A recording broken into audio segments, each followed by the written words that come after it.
Les mondes habités. Tous les mondes habités par des mortels ont une origine et une nature évolutionnaire. Ces sphères sont la frayère, le berceau d'évolution des races mortelles du temps et de l'espace. Chaque unité de la vie ascendante est une véritable école d'entraînement pour le stade d'existence immédiatement suivant, et ceci est vrai pour tous les stades de l'ascension progressive des hommes au paradis. C'est tout aussi vrai pour l'expérience initiale des mortels sur une planète évolutionnaire que pour l'école finale des Melchizedek sur le monde siège de l'univers local. Les mortels ascendants ne fréquentent cette dernière école que juste avant d'être transférés au régime du super-univers et d'avoir atteint le premier stade d'existence spirituelle. Fondamentalement, tous les mondes habités sont groupés en systèmes locaux pour leur administration céleste, et chacun des systèmes locaux se limite à environ 1000 mondes évolutionnaires. Cette limitation résulte d'un décret des anciens des jours et concerne les planètes effectivement évolutionnaires où vivent des mortels ayant le statut de survie. Ni les mondes définitivement ancrés dans la lumière et la vie, ni les planètes au stade préhumain du développement de la vie ne sont comptés dans ce groupe. Satania lui-même est un système inachevé ne contenant que 619 mondes habités qui sont numérotés dans l'ordre d'après la date de leur inscription comme mondes habités par des créatures volitives. C'est ainsi qu'Urantia a reçu le numéro 606 de Satania, signifiant qu'elle est le 606e monde de ce système local sur lequel le long processus évolutionnaire de la vie a culminé dans l'apparition d'êtres humains. 36 planètes inhabitées du système approchent le stade où elles seront dotées de vie, et plusieurs sont maintenant apprêtées pour les porteurs de vie. Près de 200 sphères évoluent de telle sorte qu'elles seront prêtes pour l'implantation de la vie d'ici quelques millions d'années. Les planètes ne conviennent pas toutes pour héberger la vie des mortels. Les petites planètes qui tournent très vite sur leur axe sont tout à fait impropres à servir d'habitat à la vie. Dans plusieurs systèmes physiques de Satania, les planètes qui tournent autour du Soleil central sont trop grandes pour être habitées, à cause de l'oppression causée par la gravité de leur forte masse. Beaucoup de ces énormes sphères ont des satellites, parfois une demi-douzaine ou davantage, et ces lunes ont souvent une taille très voisine de celle d'Urantia, ce qui les rend presque idéales pour l'habitation. Le plus ancien monde habité de Satania, le monde numéro 1, est Anova, l'un des 44 satellites tournant autour d'une énorme planète obscure, mais exposée à la lumière différentielle de 3 soleils voisins. Anova est dans un état avancé de civilisation progressive. 1. La vie planétaire. Les univers du temps et de l'espace se développent graduellement. La progression de la vie, terrestre ou céleste, n'est ni arbitraire ni magique. L'évolution cosmique n'est pas toujours compréhensible, prévisible, mais elle est strictement non accidentelle. L'unité biologique de la vie matérielle est la cellule protoplasmique, l'association commune d'énergie chimique et électrique avec d'autres énergies fondamentales. Les formules chimiques varient dans chaque système, et la technique de reproduction des cellules vivantes est légèrement différente dans chaque univers local, mais les porteurs de vie sont toujours les catalyseurs vivants qui déclenchent les réactions primordiales de la vie matérielle. Ils sont les instigateurs des circuits d'énergie de la matière vivante. Tous les mondes d'un système local laissent apparaître une parenté physique indubitable. Néanmoins, chaque planète a sa propre échelle de vie, et il n'existe pas de monde exactement pareil quant à leur dotation végétale et animale. Les variantes planétaires dans les types de vie systémiques résultent des décisions des porteurs de vie. Mais ces êtres ne sont ni capricieux ni fantasques, l'ordre et la loi président à la conduite des univers. Les lois de Nébadon sont les divines ordonnances de Salvington, et l'ordre évolutionnaire de vie dans Satania s'accorde avec le modèle évolutionnaire de Nébadon. L'évolution est la règle du développement humain, mais le processus lui-même varie grandement sur les différents mondes. La vie est parfois inaugurée dans un seul centre, parfois dans 3 comme ce fut le cas sur Urantia. Sur les mondes pourvus d'une atmosphère, l'origine de la vie est généralement marine, mais pas toujours, cela dépend beaucoup du statut physique de la planète. Les porteurs de vie disposent d'une grande latitude dans leurs fonctions pour déclencher la vie.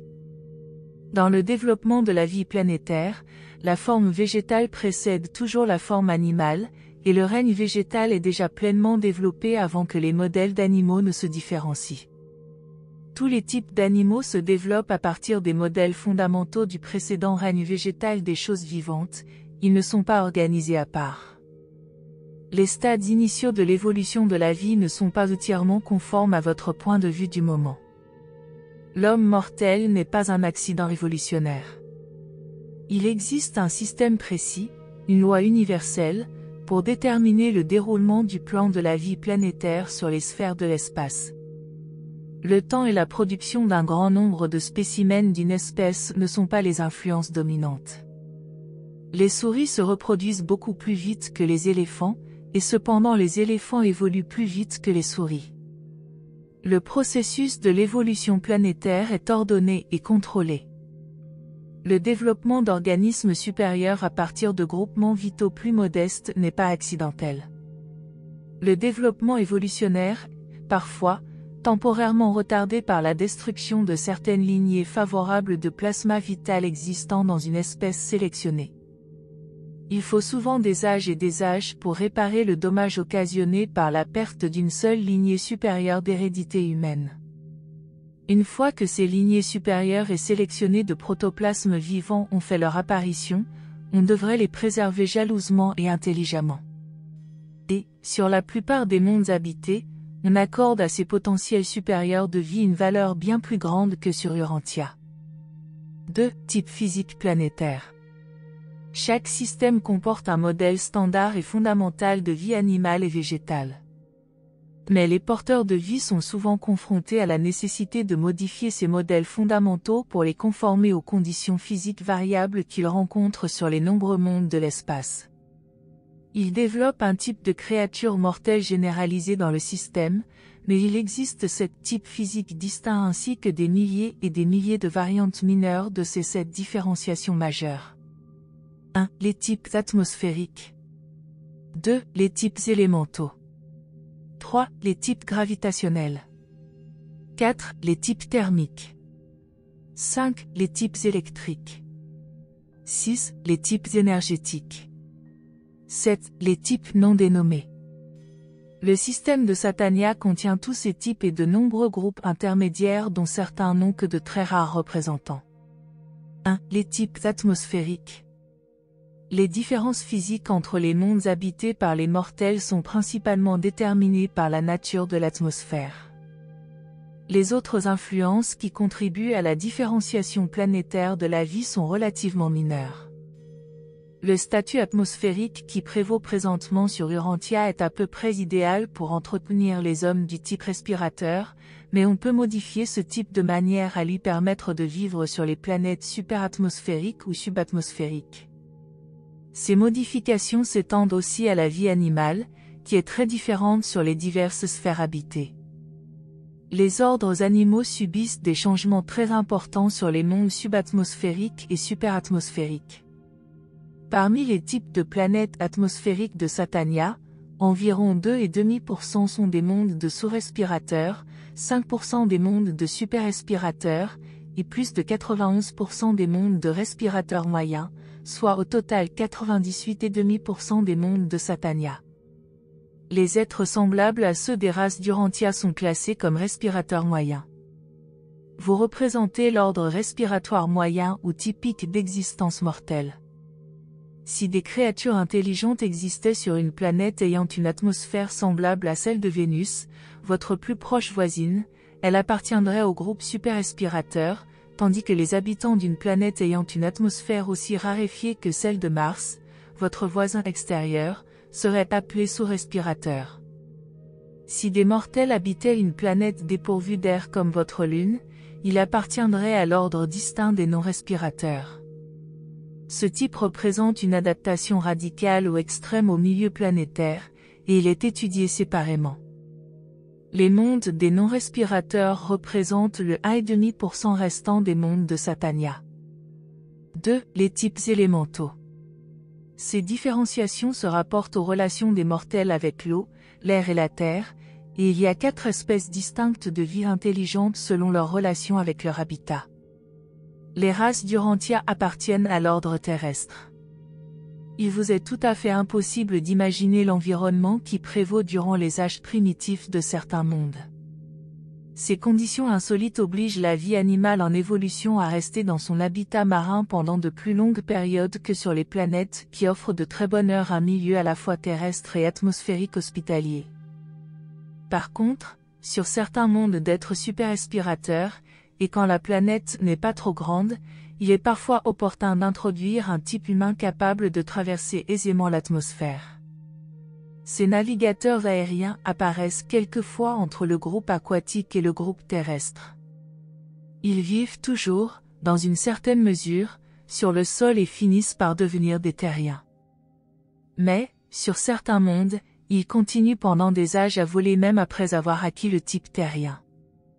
Il est à la fois étonnant et amusant d'observer la civilisation initiale d'une race humaine primitive prenant forme tantôt dans l'air et au sommet des arbres, tantôt au milieu des eaux peu profondes des bassins tropicaux abrités, ainsi qu'au fond, sur les bords et sur les rives des jardins maritimes qui hébergent à leur aurore les races de ces sphères extraordinaires. Même sur Urantia, il y eut une longue période durant laquelle les hommes primitifs se protégèrent et firent progresser leur civilisation primitive en vivant la plupart du temps au sommet des arbres, comme leurs lointains ancêtres arboricoles. Sur Urantia, vous avez encore un groupe de très petits mammifères, les chauves-souris, qui sont des navigateurs aériens. Les phoques et les baleines de votre habitat marin appartiennent aussi à l'ordre des mammifères.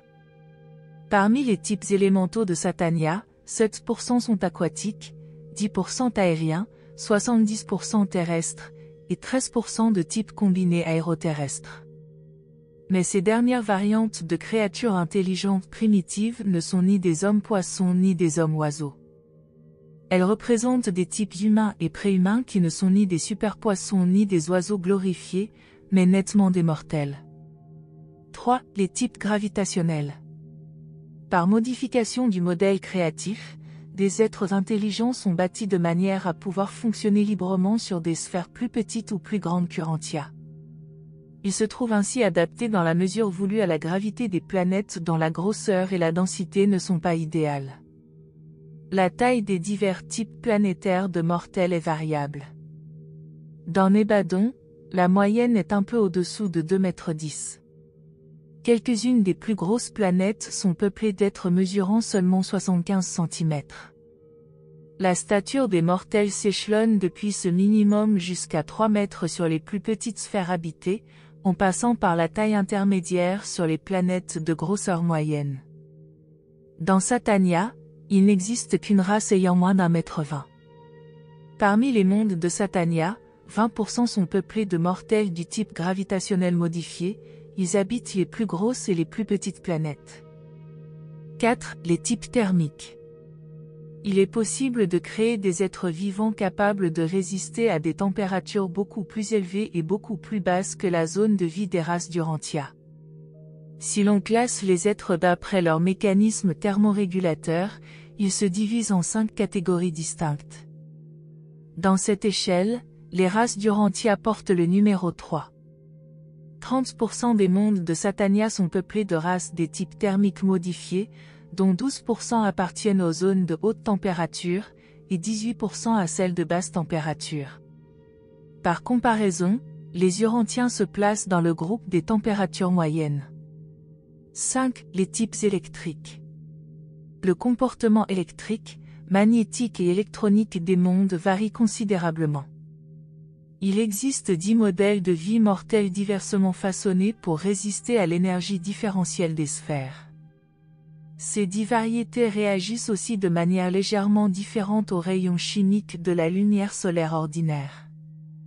Mais ces petites variantes physiques n'affectent en rien la vie intellectuelle ou spirituelle.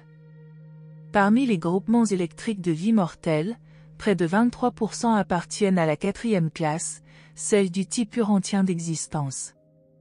En chiffres ronds, la distribution de ces types est la suivante. Classe numéro 1, 1%, classe numéro 2, 2%, classe numéro 3, 5%, classe numéro 4, 23%, classe numéro 5, 27%, classe numéro 6, 24%, classe numéro 7, 8%, classe numéro 8, 5%, classe numéro 9, 3%, classe numéro 10, 2%.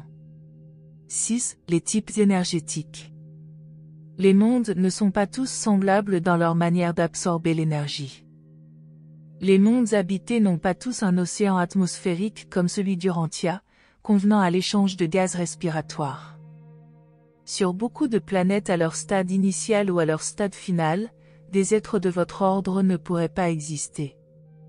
Quand les facteurs respiratoires d'une planète sont d'un degré très élevé ou très bas, mais que toutes les autres conditions préalables à la vie intelligente sont favorables, les porteurs de vie établissent souvent sur ces mondes une forme modifiée d'existence mortelle, des êtres capables d'effectuer les échanges de leurs processus vitaux en utilisant directement l'énergie lumineuse et en effectuant de première main la transmutation du pouvoir des maîtres contrôleurs physiques.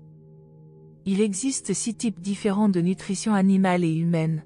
Les sous-respirateurs emploient le premier, les espèces marines le deuxième et les moyens respirateurs le troisième, comme sur Urantia. Les super-respirateurs emploient le quatrième type d'absorption d'énergie, tandis que les non-respirateurs utilisent le cinquième ordre de nutrition et d'énergie. Quant à la 6e technique énergétique, elle se limite aux créatures médianes. 7. Les types non dénommés. Il existe de nombreuses autres variantes physiques dans la vie planétaire, mais ce sont entièrement des affaires de modification anatomique, de différenciation physiologique et d'ajustements électrochimiques. Ces distinctions ne concernent ni la vie intellectuelle ni la vie spirituelle.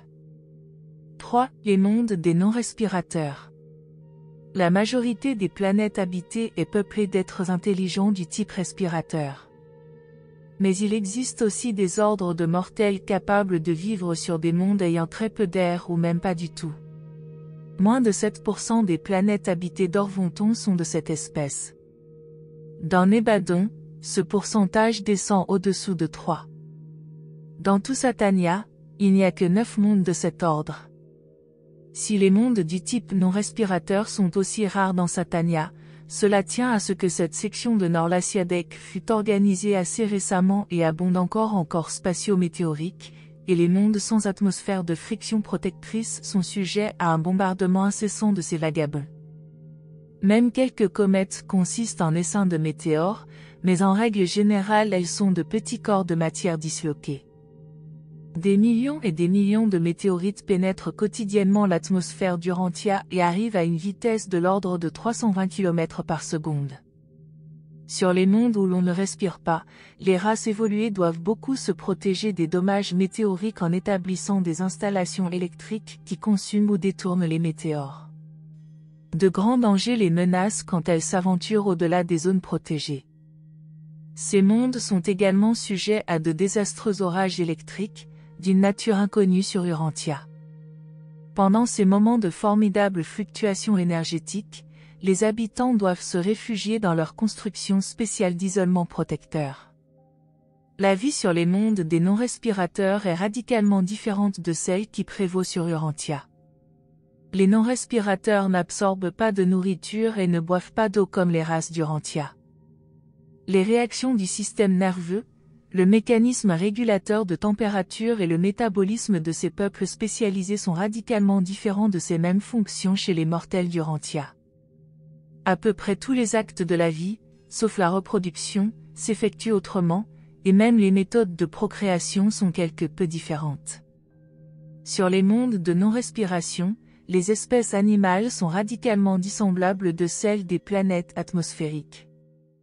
Le plan de la vie sans respiration s'écarte de la technique d'existence sur un monde pourvu d'une atmosphère. Les habitants de ces mondes diffèrent même dans la survie, car ils sont candidats à la fusion avec l'esprit. Ces êtres prennent néanmoins plaisir à la vie et poursuivent les activités du royaume avec les mêmes épreuves et les mêmes joies relatives que les mortels vivant sur les planètes atmosphériques. Quant au mental et au caractère, les non-respirateurs ne diffèrent pas des autres types de mortels. La conduite planétaire des non-respirateurs présenterait plus que de l'intérêt pour vous, parce qu'une race de ces êtres habite une sphère très proche d'Urantia. 4. Créatures volitives évolutionnaires. Les différences sont grandes entre les mortels des divers mondes, même parmi ceux qui appartiennent à des types intellectuels et physiques semblables, mais tous les mortels de dignité volitive sont des animaux bipèdes qui se tiennent debout. Il existe 6 races évolutionnaires fondamentales, 3 primaires, rouge, jaune et bleu, et 3 secondaires, orangé, verte et indigo. La plupart des mondes habités contiennent toutes ces races, mais beaucoup de planètes dont les races ont 3 cerveaux n'hébergent que les 3 types primaires. Quelques systèmes locaux n'ont aussi que ces 3 races. Les êtres humains sont dotés en moyenne de 12 sens physiques spéciaux, bien que les sens des mortels à 3 cerveaux soient plus aiguisés que ceux des types à 1 ou 2 cerveaux. Ils peuvent voir et entendre considérablement plus de choses que les races d'Urantia. Il ne naît généralement qu'un seul jeune à la fois, les naissances multiples sont l'exception, et la vie de famille est assez uniforme sur tous les types de planètes. L'égalité des sexes prévaut sur tous les mondes évolués. La dotation mentale et le statut spirituel des 2 sexes sont égaux. Nous ne considérons pas qu'une planète est émergée de la barbarie tant que l'un des sexes cherche à tyranniser l'autre. Ce trait expérientiel des créatures est toujours grandement amélioré après l'arrivée d'un fils et une fille matérielle. Des variations de saison et de température se produisent sur toutes les planètes éclairées et chauffées par des soleils. L'agriculture est universelle sur tous les mondes atmosphériques. La culture du sol est la seule activité commune à toutes les races qui progressent sur ces planètes. Dans leur temps primitif, les mortels ont tous, avec des ennemis microscopiques, des luttes comme celle dont vous faites présentement l'expérience sur Urantia, bien que peut-être à une échelle moindre. La durée de la vie varie sur les diverses planètes entre 25 ans sur les mondes primitifs jusqu'à près de 500 ans sur les sphères plus évoluées et plus anciennes. Les êtres humains ont tous l'esprit grégaire de tribus et de races. Les ségrégations par groupe sont inhérentes à leur nature et à leur constitution. Ces tendances ne peuvent être modifiées que par le progrès de la civilisation et une spiritualisation graduelle. Les problèmes sociaux, économiques et gouvernementaux des mondes habités varient selon l'âge des planètes et le degré d'influence exercé par les séjours successifs des fils divins. Le mental est le don de l'esprit infini, il fonctionne de la même manière dans des milieux divers. Les mortels sont apparentés en mental, indépendamment de certaines différences structurelles et chimiques caractérisant la nature physique des créatures volitives des systèmes locaux. Quelles que soient les variantes planétaires personnelles ou physiques, la vie mentale des divers ordres de mortels est très similaire et leurs carrières immédiates après la mort se ressemblent beaucoup. Mais le mental mortel sans l'esprit immortel ne peut survivre. Le mental de l'homme est mortel, seul l'esprit effusé est immortel. La survie dépend de la spiritualisation par le ministère de l'ajusteur, de la naissance et de l'évolution de l'âme immortelle. Il faut tout au moins qu'aucun antagonisme ne se soit développé envers la mission de l'ajusteur qui cherche à effectuer la transformation spirituelle du mental matériel. 5. Les séries planétaires de mortels. Il va être assez difficile de faire une bonne description des séries planétaires de mortels, parce que vous savez si peu de choses à leur sujet et parce qu'il y a tant de variantes. On peut toutefois étudier les créatures mortelles sous de nombreux points de vue dont voici quelques-uns. 1. Ajustement au milieu planétaire. 2. Série des types cérébraux. 3. Série des types réceptifs à l'esprit.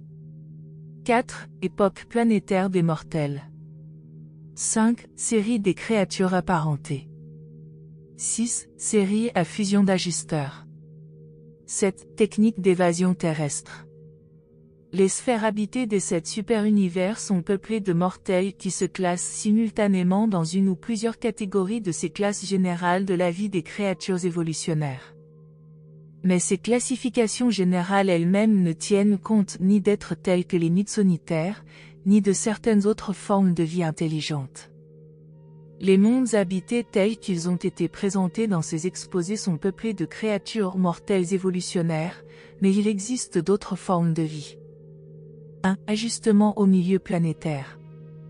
Du point de vue de l'ajustement de la vie des créatures au milieu planétaire, il existe 3 groupes généraux de mondes habités, le groupe d'ajustement normal, le groupe d'ajustement radical et le groupe expérimental. Les ajustements normaux aux conditions planétaires suivent les modèles physiques généraux précédemment étudiés. Les mondes des non-respirateurs représentent l'ajustement radical ou extrême, mais ce groupe comprend aussi d'autres types. Les mondes expérimentaux sont en général idéalement adaptés aux formes typiques de vie, et sur ces planètes décimales, les porteurs de vie essaient de produire des variations bénéfiques dans les modèles normaux de vie. Puisque votre monde est une planète expérimentale, il diffère notablement de ses sphères sœurs de Satania. De nombreuses formes de vie que l'on ne trouve pas ailleurs sont apparues sur Urantia, de même que de nombreuses espèces communes sont absentes de votre planète. Dans l'univers de Nébadon, tous les mondes à vie modifiés sont reliés en série et constituent un domaine spécial des affaires de l'univers auquel des administrateurs désignés accordent toute leur attention, et tous ces mondes expérimentaux sont inspectés périodiquement par un corps de directeurs universels dont le chef est le vétéran finalitaire connu dans Satania sous le nom de Tabamantia. 2. Série des types cérébraux. Le cerveau et le système nerveux constituent la seule caractéristique uniforme des mortels. Il y a cependant 3 organisations fondamentales du mécanisme cérébral, les types à un cerveau, à 2 cerveaux et à 3 cerveaux. Les Urantiens appartiennent au type à 2 cerveaux, ils sont un peu plus imaginatifs, aventureux et philosophes que les mortels à un cerveau, mais un peu moins spirituels, éthiques et adorateurs que les ordres à 3 cerveaux. Ces différences cérébrales caractérisent même les existences animales préhumaines. Partant de la substance corticale du cerveau urantien dont le type comporte 2 hémisphères, vous pouvez vous faire une idée du type monocérébral. Quant au 3e cerveau des ordres tricérébraux, vous le concevrez mieux comme une évolution de votre cervelet rudimentaire dont la forme inférieure se développe chez les tricérébraux au point de fonctionner principalement pour contrôler les activités physiques laissant les 2 cerveaux supérieurs libres de s'adonner à des tâches plus élevées, l'un aux fonctions intellectuelles et l'autre pour les activités de transcription spirituelle de l'ajusteur de pensée. Les accomplissements terrestres des races monocérébrales sont un peu limités par rapport à ceux des ordres bicérébraux. Par contre, les planètes anciennes du groupe tricérébral font montre de civilisations qui stupéfieraient les Urantiens et dont la comparaison ferait quelque peu honte à la vôtre. En ce qui concerne le développement mécanique, la civilisation matérielle et même le progrès intellectuel, les mondes des mortels bicérébraux peuvent égaler les sphères des tricérébraux, mais, quant au contrôle supérieur du mental et au développement des échanges entre l'intellect et l'esprit, vous êtes quelque peu inférieur. Toutes les estimations comparatives concernant le progrès intellectuel ou les accomplissements spirituels d'un monde ou d'un groupe de mondes devraient tenir compte en équité de l'âge planétaire. L'état de choses dépend énormément de l'âge, de l'aide des élévateurs biologiques et des missions ultérieures des fils divins des divers ordres. Les peuples à 3 cerveaux peuvent atteindre une évolution planétaire un peu supérieure à celle des ordres à 1 ou 2 cerveaux, mais tous ont un plasma vital du même type et poursuivent leurs activités planétaires d'une manière très semblable, se rapprochant beaucoup de celle des êtres humains d'Urantia. Ces 3 types de mortels sont répartis dans tous les mondes des systèmes locaux.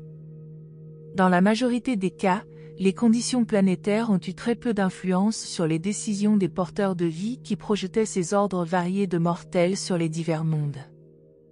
Les porteurs de vie ont la prérogative de préparer ainsi leurs plans et de les mettre à exécution. Ces 3 ordres cérébraux se trouvent sur le même plan dans la carrière de l'ascension. Chacun doit franchir la même échelle intellectuelle de développement et triompher des mêmes épreuves spirituelles de progression.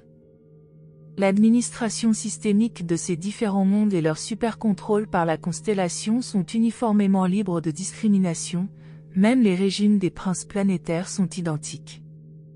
3. Série des types réceptifs à l'esprit. Par rapport au contact avec les affaires spirituelles, il y a 3 groupes de modèles mentaux. Cette classification ne se réfère pas aux ordres des mortels à 1, 2 ou 3 cerveaux, elle se rattache essentiellement à la chimie glandulaire, et plus particulièrement à l'organisation de certaines glandes comparables au corps pituitaire. Sur certains mondes, les races ont une de ces glandes, sur d'autres, 2 comme les Urantiens, tandis que sur d'autres sphères encore, les races ont 3 de ces corps remarquables.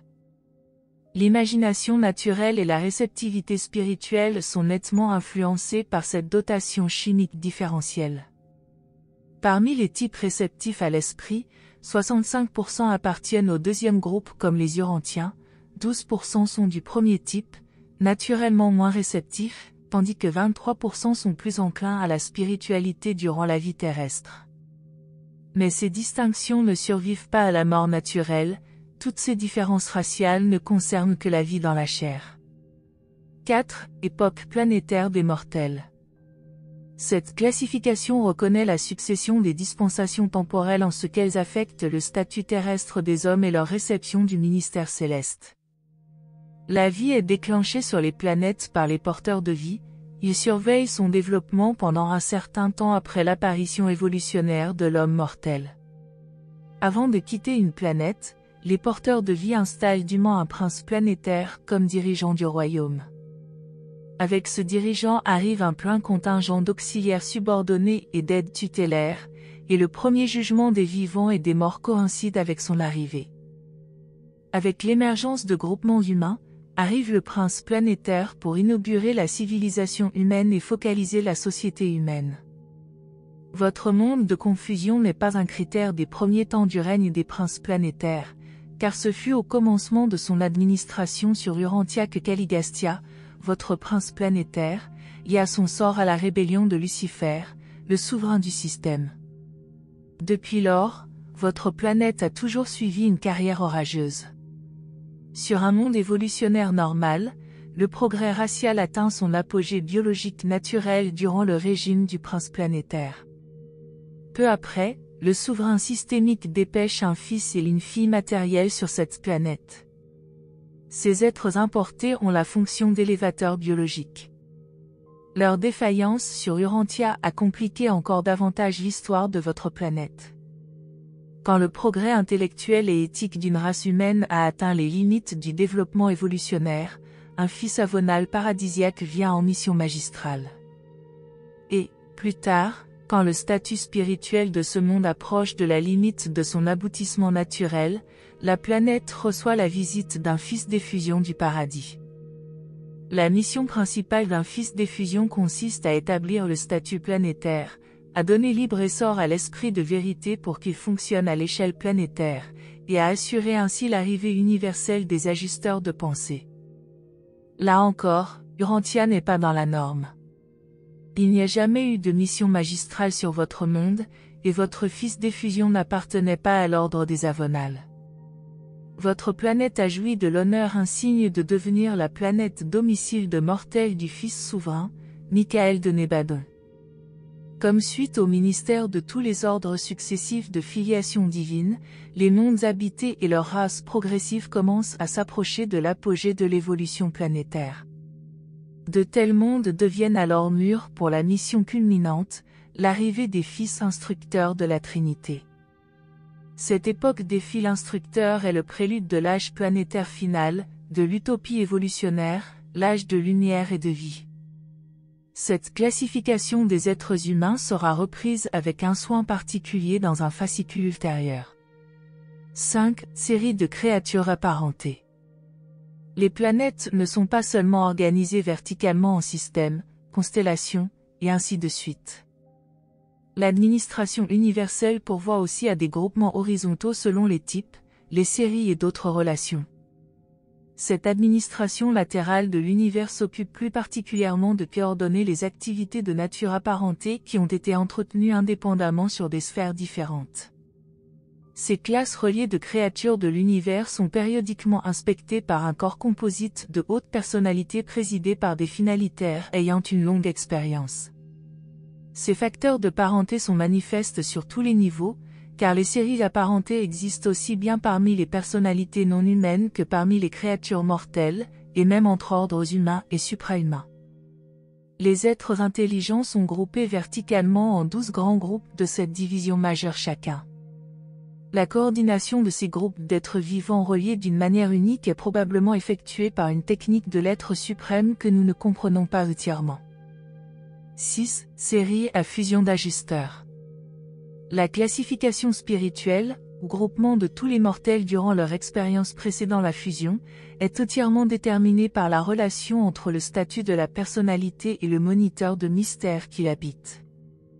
Presque 90% des mondes habités de Nébadon sont peuplés de mortels à fusion d'ajusteurs, en contraste avec un univers voisin où à peine plus de la moitié des mondes hébergent des êtres habités par des ajusteurs et candidats à la fusion éternelle.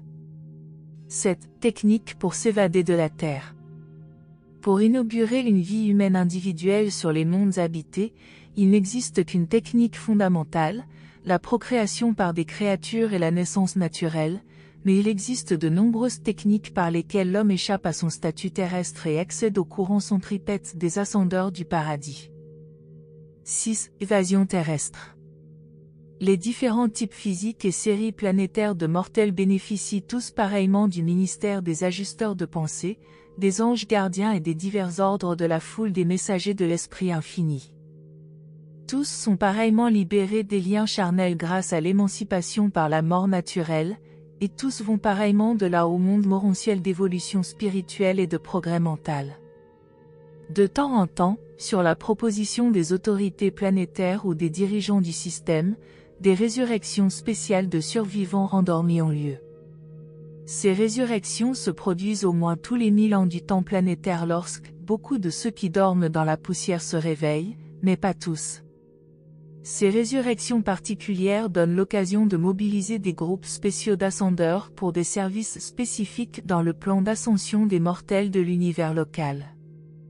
Les résurrections spéciales sont motivées à la fois par des raisons pratiques et des associations sentimentales. Au cours des âges primitifs d'un monde habité, beaucoup sont appelés au monde des maisons lors des résurrections spéciales et millénaires, mais la plupart des survivants sont repersonnalisés lors de l'inauguration d'une nouvelle dispensation associée à la venue d'un Fils divin au service de la planète. 1. Mortel de l'ordre de survie dispensationnel ou collectif. En même temps que le premier ajusteur arrive sur un monde habité, les gardiens séraphiques font également leur apparition, ils sont indispensables à l'évasion terrestre. Pendant toute la période où les survivants rendormis sont détachés de la vie, les valeurs spirituelles et les réalités éternelles de leurs âmes immortelles nouvellement évoluées sont conservées comme un dépôt sacré par les gardiens séraphiques individuels ou collectifs. Les gardiens collectifs affectés aux survivants endormis opèrent toujours avec les fils de jugement lors de leur avènement sur le monde. Il enverra ses anges, et ils rassembleront ses élus des 4 vents. Le même fragment immortel du Père, qui vivait chez un mortel durant son incarnation, l'ajusteur revenu, opère avec le séraphin affecté à la repersonnalisation de ce mortel. L'identité est ainsi rétablie et la personnalité ressuscitée. Pendant le sommeil de leur sujet, ces ajusteurs en attente servent sur Divinington sans jamais habiter un autre mental de mortel durant cet intérim. Les mondes où l'existence humaine date de très longtemps hébergent des types d'êtres humains hautement développés et délicieusement spirituels qui sont pratiquement exempts de la vie morontielle. Mais les premiers âges des races d'origine animale sont caractérisés par des mortels primitifs si peu mûrs que la fusion avec leur ajusteur est impossible. Le réveil de ces mortels est accompli par leur gardien séraphique en conjonction avec une fraction individualisée de l'esprit immortel de la source centre troisième. C'est ainsi que les survivants endormis d'une ère planétaire sont repersonnalisés lors des appels dispensationnels. Quant aux personnalités non récupérables d'un royaume, le fait que nul esprit immortel ne soit présent pour agir conjointement avec les gardiens collectifs de la destinée constitue la cessation de leur existence de créatures. Bien que certaines de vos annales aient décrit ces événements comme prenant place sur les planètes où les intéressés sont décédés, ils ont lieu en réalité sur les mondes des maisons. 2. Mortels des ordres individuels d'ascension. Le progrès individuel des êtres humains se mesure par leurs arrivées successives sur les 7 cercles cosmiques et le franchissement, la maîtrise, de ces cercles. Ces cercles de progression des mortels sont des niveaux associant des valeurs intellectuelles, sociales, spirituelles et de clairvoyance cosmique. Partant du 7e cercle, les mortels s'efforcent d'atteindre le premier, et tous ceux qui ont atteint le 3e se voient immédiatement attribuer des gardiens de la destinée personnelle. Ces mortels peuvent être repersonnalisés dans la vie morontielle indépendamment des jugements dispensationels ou autres. Pendant les premiers âges d'un monde évolutionnaire, rares sont les humains qui vont en jugement le troisième jour. À mesure que les âges s'écoulent, des gardiens personnels de la destinée sont affectés en nombre de plus en plus grand aux mortels en progrès. Des créatures évolutionnaires en quantité croissante sont donc repersonnalisées sur le premier monde des maisons le troisième jour après leur mort naturelle. En ces occasions, le retour de l'ajusteur est le signal du réveil de l'âme humaine, et c'est la repersonnalisation des morts, tout aussi littéralement qu'au moment de l'appel en masse à la fin d'une dispensation sur les mondes évolutionnaires. Il y a 3 groupes d'ascendeurs individuels. Les moins avancés atterrissent sur le monde initial ou premier monde des maisons. Le groupe plus évolué peut entreprendre la carrière morontielle sur l'un des mondes des maisons intermédiaires, conformément à sa progression planétaire antérieure. Les individus les plus avancés de ces ordres inaugurent réellement leur expérience morontielle sur le 7e monde des maisons.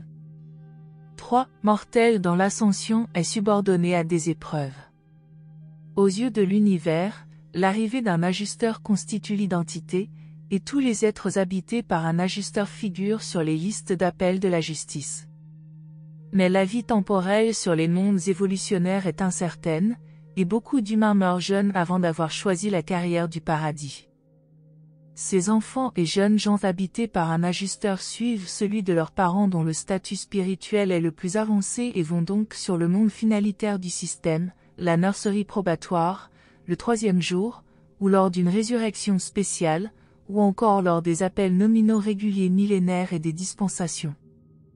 Les enfants qui meurent trop jeunes pour avoir un ajusteur de pensée sont repersonnalisés sur le monde finalitaire des systèmes locaux en même temps qu'un de leurs parents arrive sur les mondes des maisons.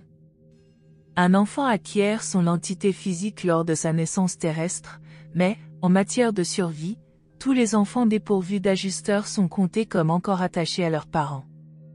En temps voulu, des ajusteurs de pensée viennent habiter ces enfants. Le ministère séraphique auprès des 2 catégories d'enfants dont la survie dépend des preuves est en général semblable à celui du parent le plus avancé, ou équivalent à celui de ce parent si un seul des 2 survit. Des gardiens personnels sont accordés, sans tenir compte du statut des parents, à ceux qui atteignent le 3e cercle. Des nurseries probatoires similaires sont entretenues sur les sphères finalitaires des constellations et du siège de l'univers pour les enfants dépourvus d'ajusteurs et appartenant aux ordres modifiés primaires et secondaires d'ascendeurs. 4. Mortels des ordres d'ascension secondaires modifiés. Ce sont les êtres humains progressifs des mondes évolutionnaires intermédiaires. En règle générale, ils ne sont pas immunisés contre la mort naturelle, mais ils sont exemptés du passage par les 7 mondes des maisons. Ceux du groupe le moins perfectionné se réveillent au siège de leur système local en ne court-circuitant que les mondes des maisons. Ceux du groupe moyen vont sur les mondes d'entraînement des constellations en court-circuitant tout le régime morontiel du système local. Plus tard encore dans les âges planétaires d'efforts spirituels, beaucoup de survivants se réveillent au siège des constellations et commencent, à partir de là, leur ascension vers le paradis.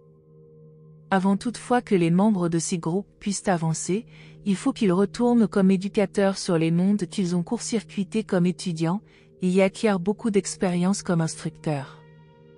Ensuite, ils se dirigent tous vers le paradis suivant les itinéraires ordonnés de la progression des mortels.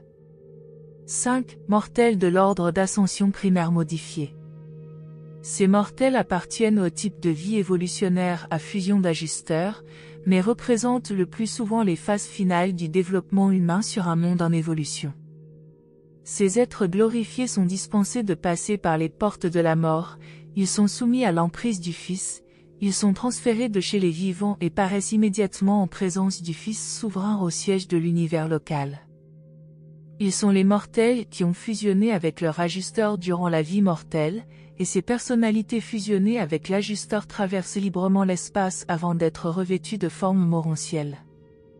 Ces âmes fusionnées vont directement par transit d'ajusteurs aux salles de résurrection des sphères morontielles supérieures, où elles reçoivent leur investiture morontielle initiale exactement comme les autres mortels arrivant des mondes évolutionnaires. Cet ordre primaire modifié d'ascension mortelle peut s'appliquer à des individus de n'importe quelle série planétaire, depuis les stades les plus bas jusqu'aux stades les plus hauts des mondes à fusion d'ajusteurs. Il fonctionne toutefois plus fréquemment sur les sphères les plus anciennes de ce type après qu'elles ont bénéficié de nombreux séjours des fils divins. Après l'établissement de l'ère planétaire de lumière et de vie, beaucoup de mortels vont sur les mondes morontiels de l'univers par l'ordre primaire modifié de transfert. Plus tard encore dans les stades de l'existence ancrée, quand la majorité des mortels quittant un royaume est embrassée dans cette classe, la planète est considérée comme appartenant à cette série. La mort naturelle devient de moins en moins fréquente sur les sphères ancrées depuis longtemps dans la lumière et la vie. Présenté par un Melchizedek de l'école d'administration planétaire de Jérusalem. N'oubliez pas de laisser vos commentaires ci-dessous pour partager vos propres réflexions sur le livre d'Urantia, et si vous avez aimé cette vidéo, n'hésitez pas à la liker et à la partager avec d'autres personnes intéressées par la spiritualité et philosophie. Merci de nous avoir rejoints aujourd'hui, et je vous retrouve bientôt pour une nouvelle exploration passionnante. Restez curieux.